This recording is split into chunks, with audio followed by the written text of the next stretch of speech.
Halo pemirsa, apa kabar hari ini? Semoga selalu sehat di masa pandemi ini dan selalu bersemangat untuk menjalani aktivitas. Bagi pemirsa yang harus tetap bekerja di luar rumah, jangan lupa menggunakan masker. Hari ini program Berita News Point hadir menjumpai Anda bersama saya, Amira Dinda. Selama 30 menit ke depan, News Point akan menyajikan berita terbaru seputar Universitas Brawijaya dan Malang Raya. Jangan kemana-mana, keep on our channel, News Point.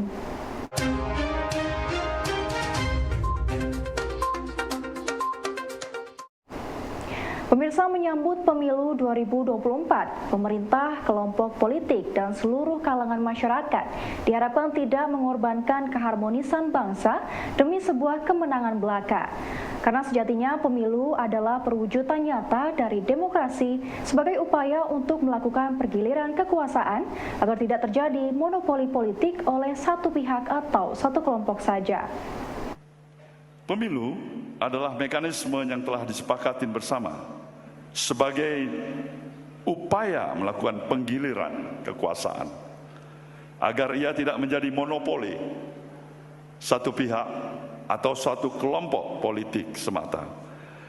Ia juga menjadi ruang agar koreksi selalu terjadi setiap penggunaan kekuasaan menjadi agar lebih baik dari waktu ke waktu. Inilah esensi demokrasi yang ada sejak era modern lahir, telah menjadi antitesis dari sistem kekuasaan yang sebelumnya dimiliki kelompok politik atau golongan tertentu. Ia menjadi mekanisme yang dibangun sedemikian rupa sehingga pergantian kekuasaan tidak terjadi melalui jalan pewarisan atau jalan perebutan yang disertai dengan kekerasan. Walhasil, demokrasi adalah jalan pergantian pemegang kekuasaan yang mensyaratkan adanya kedewasaan sikap dan rasionalitas nalar dari para pelakunya. Keresahan masyarakat akan tingkat kekerasan seksual pada anak direspon positif oleh Polres Malang. Tahun ini ditengarai jumlah kasus kekerasan seksual pada anak di Kabupaten Malang cukup tinggi. Menurut Aibda Erlena H, selaku Kepala Unit Perlindungan Perempuan dan Anak Satreskrim Polres Malang, perlu bagi masyarakat untuk diberikan sosialisasi akan bahayanya kekerasan seksual ini. Hal ini dihimbau dapat menimbulkan kesadaran bagi masyarakat untuk lebih berani melaporkan kasus serupa yang terjadi di lingkungan sekitar. Jadi di tahun 2021 kami itu menerima laporan keseluruhan laporan itu sebanyak 153 laporan. Di antaranya itu kasus kekerasan seksual itu ada 65. Dari 65 itu yang merupakan korban anak sebanyak 62. Jadi dewasa hanya 3. Karena untuk dewasa ini memang penanganannya itu tidak semudah penanganan anak ya Mbak ya. Kalau anak itu memang kan ada undang-undang yang mengatur sendiri, undang-undang perlindungan anak. Sedangkan untuk dewasa itu harus 1 kali 24 jam setelah kejadian, minimal sesaat setelah kejadian dia sudah harus melaporkan karena kita itu mengejar alat bukti. Kalau anak mungkin karena diatur di Undang-Undang Perlindungan Anak, walaupun itu kejadian sudah melalui waktu 1-2 bulan bahkan setahun, itu kita masih bisa proses karena dalam korban anak ini yang melapor juga tidak harus korban. Jadi yang melaporkan itu harus orang tuanya, walinya, atau mungkin orang yang mengetahui yang usianya sudah dewasa. Di sini juga unsurnya tidak harus dengan kekerasan, tetapi dengan tipu muslihat, serangkaian kebohongan itu sudah bisa terpenuhi unsur dalam penerapan Undang-Undang Perlindungan Anak seperti itu. Kemudian orang yang terdekat di tahun 2021 itu adalah sebanyak 8. 8 itu diantaranya adalah bapak kandungnya, bapak tirinya, kakak kandungnya maupun kakak tirinya. Dan itu dalam lingkup satu rumah tangga seperti itu. Jadi untuk perbandingan di 2022 sampai dengan bulan Juli ini kami sudah menerima pelaporan sebanyak 135 laporan. Di antaranya itu kekerasan seksual itu sebanyak 40%. perkara. Korban anaknya sebanyak 35 dan tersangka anaknya itu ada 5. Sedangkan untuk kasus-kasus yang dilakukan oleh orang terdekat itu sebanyak 11 perkara. Jadi di 2002 ini saya ingat kebanyakan adalah bapak kandung yang melakukan persetubuhan. Alhamdulillah ada hanya beberapa yang mungkin sampai saat ini masih dalam proses karena sudah kami terbitkan DPO juga, tetapi sebagian besar sudah kami selesaikan sampai dengan pelimpahan ke kejaksaan dan mungkin saat ini masih dalam proses penuntutan di pengadilan.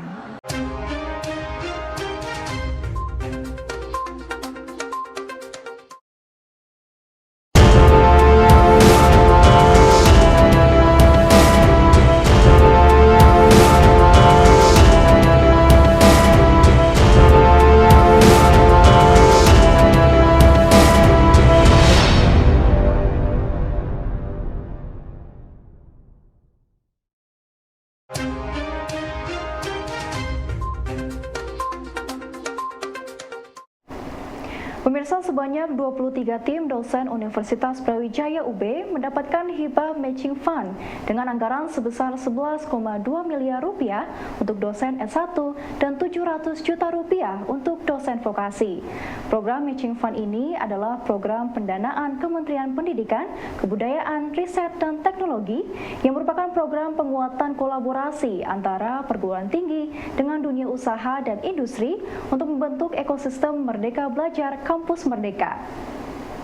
Ini yang matching fund UB tahun 2022, ini penerima MF UB 22, ini yang gelombang 3, Maret April, nanti masih ada lagi.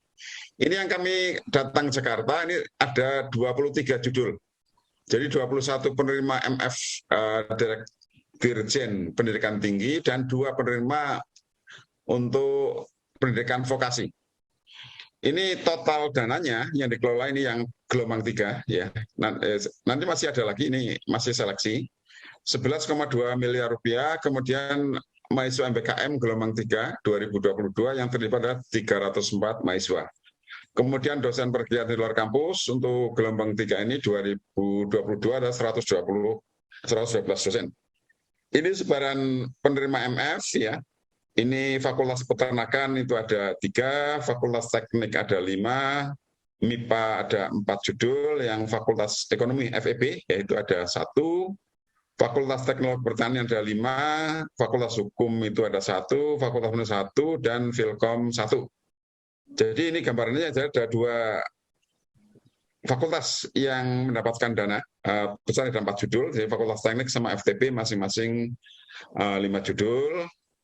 Totalnya adalah ini yang di atas itu 21 penerima EF Dikti, yang ini yang kemudian vokasi tersendiri ada 2 judul itu.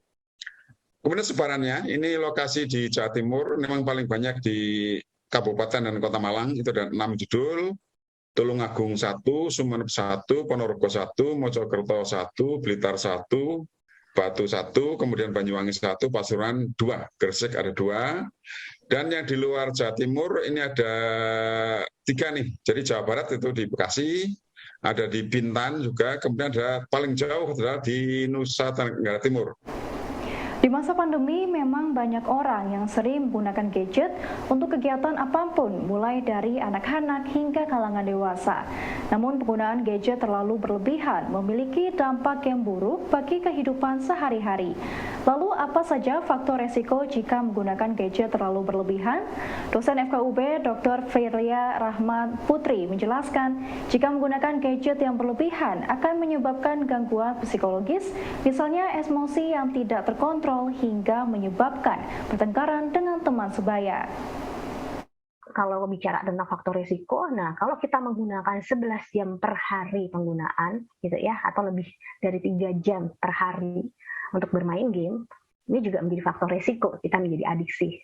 Kemudian usia pertama menggunakan internet kurang 8 tahun. Nah sayangnya kita tuh sering banget ya lihat adik-adik kita, keponakan kita, supaya dia anteng gitu ya, nggak pecicilan gitu, nggak geratakan, udah deh kita kasih gawai gitu, anteng gitu. Padahal sebenarnya ini bisa meningkatkan risiko. Jadi baik bapak, ibu guru sekalian, ataupun adik-adik juga bisa saling memantau gitu. Kok kayaknya ini menjadi faktor risiko yang besar ya di kemudian hari. Dan tujuannya, kalau yang itu tadi ya, kalau misalkan kalau saya harus mengerjakan PR saya, tapi saya harus buka internet gimana gitu, sama seperti orang tua, gimana ya dok, kok anak saya di depan internet aja. Tetapi kalau itu memang untuk suatu kebutuhan yang tentunya proporsional dan juga berkontribusi positif, itu mesti kita bedakan. Kemudian itu tentunya berpengaruh juga terhadap gangguan psikologis, jadi berpengaruh terhadap emosi, jadi lebih pemarah gitu kan, lebih cranky, lebih bermusuhan. Yang ada yang tadinya deket sama temen itu bisa jadi musuhan gitu. Jadi punya faktor risiko yang berkontribusi. Nah, apa sebenarnya dampak negatif pada otak? Tentunya berpengaruh terhadap kondisi medis umum, penurunan daya ingat gitu, penurunan juga daya belajar gitu. Ada juga penurunan daya kreasi, kontrol diri menjadi kurang, apalagi kalau kita nggak bisa menahan diri, pinginnya tuh main terus, ada perilaku kompulsif yang berulang itu tadi. Ada gangguan psikiatrik banyak, bisa cemas, juga bisa panik gitu, juga bisa obsesi kompulsif yang berat karena ada predominan tadi ya perilaku yang kompulsif gitu, dan banyak macam-macamnya, juga bisa depresi gitu, sehingga dampak negatif pada otak itu mungkin tidak kita lihat pada saat ini gitu, tetapi kita akan lihat dampaknya di masa depan, di kemudian hari gitu. Apalagi untuk penurunan kognitif ini kan kalau adik-adik yang remaja ini emosinya tuh yang lebih dominan, yang berperan gitu, ketimbang kognitifnya gitu. Jadi korteks prefrontalnya belum berkembang, sehingga kalau memutuskan sesuatu itu tidak pikir panjang, jadi lebih cenderung impulsif gitu, bertindak dulu tanpa pikir panjang. Nah, inilah yang sangat berkontribusi negatif. Via UB menyelenggarakan workshop nasional evaluasi program studi perpustakaan 2022 dalam rangka penyesuaian kurikulum demi memberikan fleksibilitas eksplorasi program MBKM dari Dikti. Di samping itu, output dari pelaksanaan acara ini adalah untuk mengembangkan program studi ilmu perpustakaan via UB menjadi ilmu perpustakaan dan informasi. Tolong evaluasi kurikulum ini bisa mengelaborasi program MBKM. Nah, ini yang kadang saat ini masih terkendala, bagaimana program MBKM itu bisa ter-attach ya, bisa masuk di dalam kurikulum yang ada. Nah, evaluasi kurikulum ini diharapkan juga memberikan ruang fleksibilitas dari kurikulum kita untuk bagaimana kita bisa mengelaborasi MBKM agar tidak terkendala nantinya. Nah, ini mohon didesain seoptimal mungkin. Tadi juga ada Wadek 1, saya mohon Wadek 1 melihat betul ya kurikulum nanti yang dihasilkan supaya kurikulum ini bisa match dengan program-program pemerintah pusat. Dalam hal ini Mas Menteri yang sangat gencar untuk mengupayakan agar MBKM ini menjadi bagian daripada kurikulum kita. Nah, kemudian juga yang saya titipkan juga kepada kegiatan ini yaitu nomenklatur kita masih ilmu perpustakaan, dan kita ada rencana menjadikannya menambahkan ilmu perpustakaan dan informasi, Library and Information Science. Saya mohon satu hasil rekomendasi dari kegiatan ini adalah merekomendasikan agar ilmu perpustakaan menjadi ilmu perpustakaan dan informasi, sehingga itu menjadi salah satu rekomendasi untuk nanti bidang ilmu ini, prodi ini akan bisa dikembangkan menjadi ilmu perpustakaan dan informasi tersebut. Nah, ini saya harapkan beberapa kesimpulan daripada evaluasi ini bisa membantu dan membackup untuk hal itu. Makanya untuk kurikulum ini diharapkan tadi dari information science juga ada masukan, sehingga kira-kira kurikulum ini mengelaborasi baik dari ilmu perpustakaan dan ilmu informasi, yang sebenarnya ini dua bagian yang tidak bisa terpisahkan karena mereka saling membackup, sehingga nanti tolong dilihat kontennya bagaimana gitu ya. Kemudian bagaimana juga kita meletakkan MBKM itu, apakah di mata kuliah pilihan atau di mana, dan pada semester berapa, karena MBKM itu kan semester 4 ke atas yang bisa mengambil kan. Nah, ini harus disiasati betul. Monggo silakan direkonstruk. Dan jangan lupa bahwa hasil akhir kurikulum ini harus di SK-kan oleh dekan.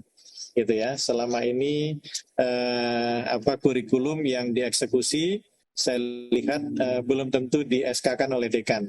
Karena setelah ini jadi nanti akan dievaluasi oleh dekanat ya, apakah kurikulum ini kompatibel dengan program-program nasional.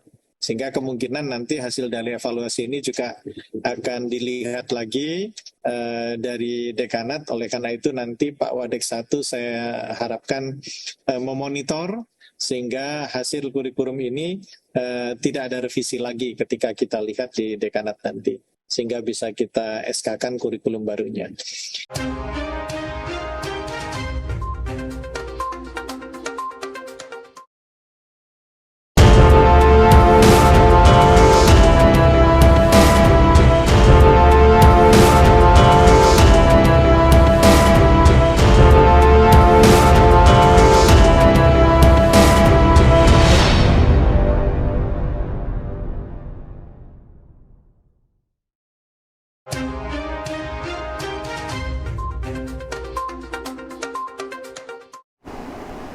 Pemirsa, rencana aksi Global Sustainable Development Goals merupakan kunci untuk mencapai masa depan berkelanjutan di tahun 2030 nanti.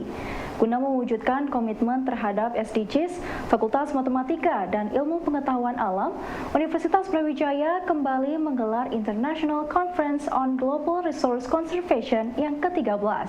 Konferensi internasional ini mengajak para sivitas akademika untuk turut serta mengelola sumber daya hayati dan ekosistem secara berkelanjutan dengan cara mendukung program Man and the Biosphere.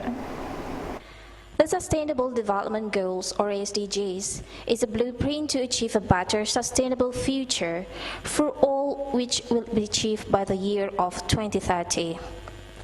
To commit about the SDGs, the 13th ICGRC and Universitas Brawijaya encourage all academic community to manage biological resources and ecosystem sustainability by supporting Man and the Biosphere, or MAB program. The priority of MAB program is implementation of the Biosphere Reserve concept by sustainable development. Biosphere Reserve can build way of life by integrated programs of natural resource management and biodiversity conservation. By contributing in the Biosphere Reserve, we could contribute to poverty alleviations, improve people's living conditions, prevent biodiversity loss, and provide good quality of ecological services to the others. Pada saat usia 3 hingga 8 bulan, anak akan muncul tumbuh gigi susu. Namun apa saja fungsi gigi susu pada anak dan apa akibatnya jika gigi susu tidak dirawat? Dosen FKG UB Ambar Puspitasari menjelaskan jika gigi anak memiliki fungsi untuk memberikan dukungan terhadap pipi dan bibir pada anak guna menjaga penampilan dari wajah saat tersenyum. Jadi fungsinya gigi susu yang sehat adalah untuk menjaga estetik dari wajah, ya. Kemudian yang ketiga udah jelas fungsi bicara. Kalau kita kehilangan gigi itu kadang kita berbicaranya atau mengucapkan huruf tertentu juga menjadi tidak jelas, ya. Kemudian fungsi yang lain adalah memberikan dukungan terhadap pipi dan bibir untuk menjaga penampilan wajah. Jadi kalau kita kehilangan gigi, kadang pipi kita itu terlihat kayak kempong, ya. Kalau orang Jawa bilang kempong, atau agak berubah, ya. Jadi kadang ada yang kelihatan lebih tua. Kalau pada orang dewasa, kalau kehilangan gigi itu kadang wajahnya terlihat lebih tua, gitu ya. Kurang bagus dari segi penampilan. Kemudian yang tidak kalah pentingnya adalah gigi susu itu berfungsi untuk mempertahankan ruang. Ruang untuk siapa? Ruang untuk gigi dewasa yang ada di bawah gigi susu yang nanti akan tumbuh menggantikan gigi susu. Kemudian gigi susu juga dia berfungsi sebagai penuntun untuk benih gigi dewasa atau gigi permanen atau gigi tetap yang nanti akan tumbuh. Jadi kalau gigi susunya hilang sebelum waktunya, otomatis gigi dewasanya nanti tidak ada yang memandu. Dia nanti akan tumbuh ke arah mana, karena gigi sebelumnya sudah hilang. ya. Kemudian yang terakhir adalah gigi sulung itu juga berfungsi atau berperan untuk merangsang pertumbuhan dan perkembangan tulang rahang. Sehingga kalau ada kehilangan gigi, otomatis tulang rahangnya juga pertumbuhannya akan ikut terganggu. Jika ingin membeli tanah, memang paling mudah untuk diserahkan kepada PPAT atau pejabat pembuat akta tanah. Tetapi tahukah Anda tugas dan kewenangan seorang PPAT? Dosen FHUB Setiawan Wicaksono menjelaskan pada intinya PPAT harus berwenang terhadap orang, akta, waktu, dan tempat. PPAT juga memiliki hak atas tanah atau hak milik atas satuan rumah susun. Lalu apa bedanya? Ini kata kuncinya di sini, terkait hak atas tanah atau hak milik atas satuan rumah susun, gitu ya. Jadi tidak bisa Bapak Ibu bikin jual beli mobil di hadapan PPAT, itu nggak mungkin. Jual beli mobil kan nggak ada kaitannya dengan tanah. Nah, sebaliknya Bapak Ibu mau jual beli rumah di notaris, tidak bisa juga. Kenapa demikian? Karena memang di Indonesia PPAT itu tugasnya adalah melaksanakan sebagian kegiatan pendaftaran tanah di BPN. Kalau Bapak Ibu jual beli rumah atau beli itu gampangannya, itu kan dibalik nama. Balik namanya ke siapa atau kemana? Ke BPN. BPN masih tanya, apa buktinya kalau sudah ada jual beli? Nah, untuk bisa menjawab itu harus ada suatu akta jual beli yang dibuat di hadapan PPAT. Oleh sebab itu makanya PPAT itu melaksanakan sebagai kegiatan pendaftaran tanah. Nah, PPAT juga sama, harus berwenang terhadap orang, waktu, dan tempatnya itu harus berwenang. Ya. Berikutnya Bu Rumi. Nah, ini adalah produk PPAT sebagaimana adalah dalam peraturan pemerintah terhadap PPAT. Jual beli, tukar menukar, hibah, in-bank, atau pemasukan dalam perusahaan, pembagian hak bersama, pemberian hak GB atau hak pakai di atas tanah hak milik, hak tanggungan, sama kuasa membebankan hak tanggungan. Tuh. Berikutnya adalah final. Nih. Nah, ini terakhir, singkat saya slide terakhir di sini Bapak Ibu. Nah, akibat hukum. Kalau memenuhi syarat, dapat digunakan sebagai putusan pendaftaran tanah. Sama BPN diterima. Tapi nggak memenuhi syarat oleh BPN, itu mereka ditolak. Berarti harus diganti, diperbaiki. Tidak bisa digunakan sebagai alat bukti dalam pendaftaran tanah itu. Baik pemirsa, informasi tadi sekaligus menutup perjumpaan kita hari ini. Jangan lupa saksikan News Point setiap hari pukul 19.30 waktu Indonesia Barat hanya di UB TV, Televisi Pendidikan Universitas Brawijaya. Saya Amira Dinda dan seluruh kru yang bertugas pamit undur diri. Tetap patuhi protokol kesehatan, wajib menggunakan masker. Terima kasih dan selamat beraktivitas.